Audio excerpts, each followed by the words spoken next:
আমানা, নিশ্চয় যারা, অতঃপর যারা তৌবা করে, কি করে বলেন তো?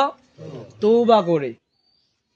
অর্থাৎ আমি একটা গুনার কাজ করে ফেলেছি, এখন আজকে থেকে তৌবা করলাম যে আর আমি জীবনে কোনো গুনাহ করব না, আর আমি ওই গুনার কাজে লিপ্ত হব না। এটা না হয় তৌবা তো নুসা, ঠিক কিনা?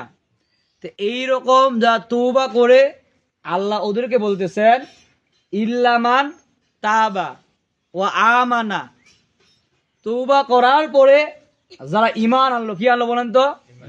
ঈমান আনলো। কার প্রতি? আল্লাহর প্রতি। একটু কষ্ট উত্তর দিবেন, কার প্রতি বলেন? আল্লাহ তাআলার প্রতি। ঈমান আনার পরে ওয়া আমিলা আমালান সলিহান, ঈমান আনার পরে নেক আমল করলো, সৎ কাজ করলো।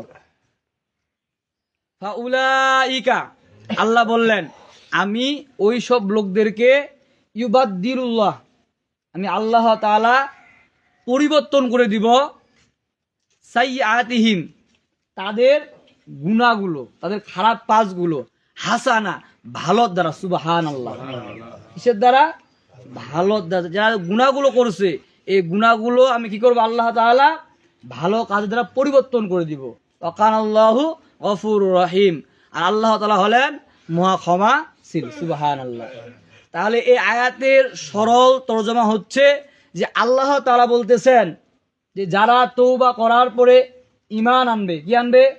ঈমান আনবে, ঈমান আনার পরে নেক আমল করবে, সৎ কাজ করবে, খারাপ কাজ করবে না, এবং আমি আল্লাহ তাআলা তাদের গুনার কাজগুলো, তৌবা না করার আগে যে গুনাহগুলো করছিল এই গুনাহগুলো আমি আল্লাহ তাআলা নেক দিয়ে পরিবর্তন করে দেব। সুবহানাল্লাহ।